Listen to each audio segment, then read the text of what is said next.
전 세계 모두 관광객은 마찬가지입니다. 이곳에서는 숙연한 표정을 짓고 숙연한 마음으로 시설을 둘러보게 됩니다.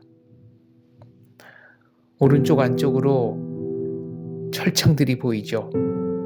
이 안에가 신문실 그리고 고문실이었습니다. 내부로 함께 들어가 보시죠. 실내로 들어왔습니다. A동 1층은 전체가 고문실입니다. 여러 개의 방이 있습니다. 과거에는 모두 교실이었던 곳이죠. 수감자들은 철제 침대에 묶여 고문을 받았습니다. 족쇄에 발이 묶이고 온몸이 철제 침대에 결박이 됐습니다. 갈색 통은 변기통입니다. 지금은 사라졌지만 얼마 전까지만 해도 이곳 고문실 바닥엔 핏자국이 흥건했었다고 합니다. 모든 방의 벽면에는 1979년 1월 10일 뚜얼슬랭을 베트남군이 막 들어왔을 때 당시에 사진이 걸려 있습니다. 참혹했던 시신들의 사진을 그대로 담고 있습니다. 저 족쇄에 묶였던 사람은 누구였을까요? 바로 앞마당에 묻힌 이름 없는 14구의 시신들입니다. 피칠갑을 하고 누워있는 시신들의 사진은 다시 볼 수 없을 만치 끔찍합니다. 도대체 인간은 어디까지 잔혹해질 수 있는 것일까요? 족쇄에 발이 묶이고 허리는 철제 침대에 벨트로 고정이 되었습니다. 그리고 이런 모습으로 죽어나갈 때까지 고문을 받았습니다. 이곳에 와서 구토를 하거나 차마 이 방을 다시 보지 못하는 관람객들도 있었습니다.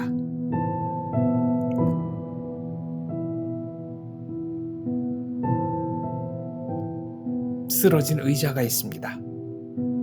아마 저 시신이 죽기 직전까지 누군가가 고문을 했던 흔적일 겁니다.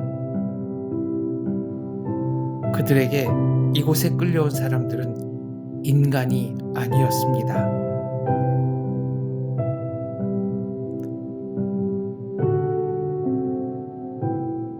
얼마나 많은 물리적 타격이 가해졌으면 철제 침대가 저렇게 휘어져 버린 것일까요?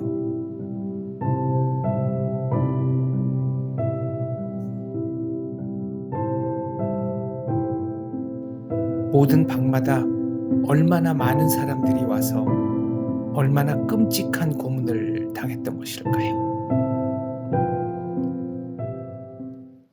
지금 제 뒤로 멀리 보이는 곳이 수용소 A동, 그리고 가까이 보이는 곳이 수용소 B동입니다. 이곳에 수감되었던 수감자들은 이름이 없었습니다. 정확히 말하면 이름이 있었죠. 그런데 그 이름은 이곳에 들어온 뒤 딱 3번만 쓸 수 있었습니다. 첫 번째는 끌려온 직후 인적사항을 조사할 때였습니다. 두 번째는 고문에 못 이겨 허위 자백을 하고 강요에 의한 자백이 맞다고 시인할 때, 그때 이름을 썼습니다. 세 번째는 이곳에서 사형장으로 떠나는 버스에 올라탈 때 사형 집행에 동의한다는 문서에 자기의 이름을 썼습니다. 크메르 루즈는 잡초를 뽑을 때는 뿌리까지 뽑아야 한다, 이런 슬로건을 가지고 가족 전체를 말살했습니다. 1살, 3살, 5살 수많은 어린이들이 역시 이곳에서 숨져갔습니다. A동 2층으로 올라가는 계단입니다. 누군가에겐 죽기보다 힘든 길이었을 겁니다.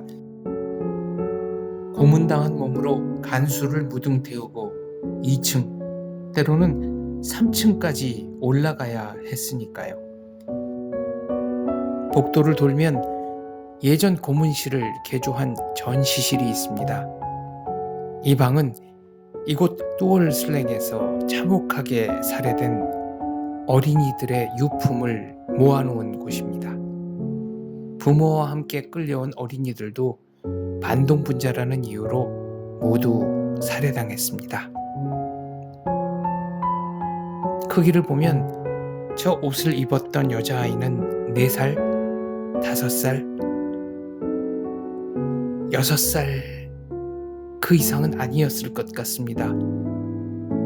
아직도 옷에 선명하게 남아있는 핏자국이 보는 사람들의 가슴을 미어지게 만듭니다.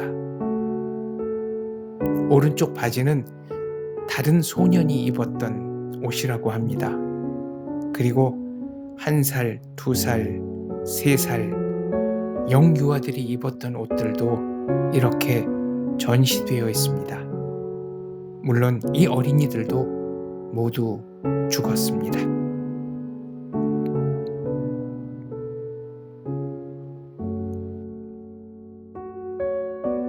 부모와 함께 끌려왔던 어린이들의 사진이 있습니다.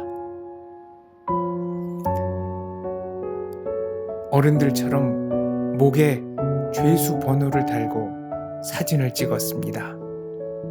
이 소년의 목에 감겨있는 쇠사슬이 당시의 상황, 모든 상황을 말해줍니다.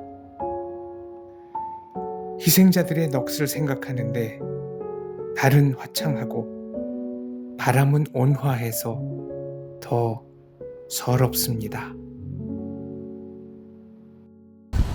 그들은 적 한 명을 놓치는 것보다는 무고한 시민을 죽이는 것이 더 이익이다 라는 식으로 행동했습니다. 그래서 여기에 끌려온 수많은 사람들은 자기의 죄목이 뭔지도, 무엇 때문에 끌려왔는지도, 누가 자기를 밀고 했는지도 모르는 채 끌려왔습니다. 그리고 크메르 루주가 강요한 그들이 만든 시나리오에 따라 자백을 할 때까지 무수한 고문을 당했습니다. 이곳에 끌려온 사람들에게는 이름이 없었다. 그리고 단 3번만 이름을 사용할 수 있었다라고 말씀드렸지만 아이러니컬하게도 그들의 이름을 정확하게 적은 문서가 발견됐습니다. 크메르 루주는 기록에 집착했습니다. 이곳에 끌고 온 사람들의 나이, 성별, 주소, 직업, 가족관계 등을 꼼꼼하게 기록한 문서를 남겼습니다. 그들은 도망가면서 고문 도구들을 증거인멸하지 못했고 문서들을 소각하지도 못했습니다. 그만큼 쫓기듯 달아났으니까요. 덕분에 이곳에 수감되어 있던 사람들의 신문 조서도 온전하게 살아남았습니다. 나중에 유엔에서 크메르 루주를 전 세계 인권의 이름으로 단죄하는 법정이 열렸을 때 그 문서들은 증거로 채택되었습니다. 크메르 루주는 왜 그렇게까지 기록에 집착했던 것일까요? 어쩌면 자기들이 하고 있는 것이 허황된 것이다. 자기들이 하고 있는 이 거대한 거짓, 말도 안 되는 미친 짓거리가 문서를 통해서 기록으로 남으면 증거가 된다고 생각했기 때문일까요? 문서에 신문 기록을 꼼꼼히 담아놓으면 그 거짓 주장들이 사실일 수도 있겠다. 그런 그릇된 믿음을 가졌던 것은 아닐까요? 공산당은 기록에 집착합니다. 김씨 정권이 무너지고 평양에 있다는 문서 기록 보존소에 어떤 문서들이 있는지 제 2 눈으로 꼭 확인하고 싶습니다.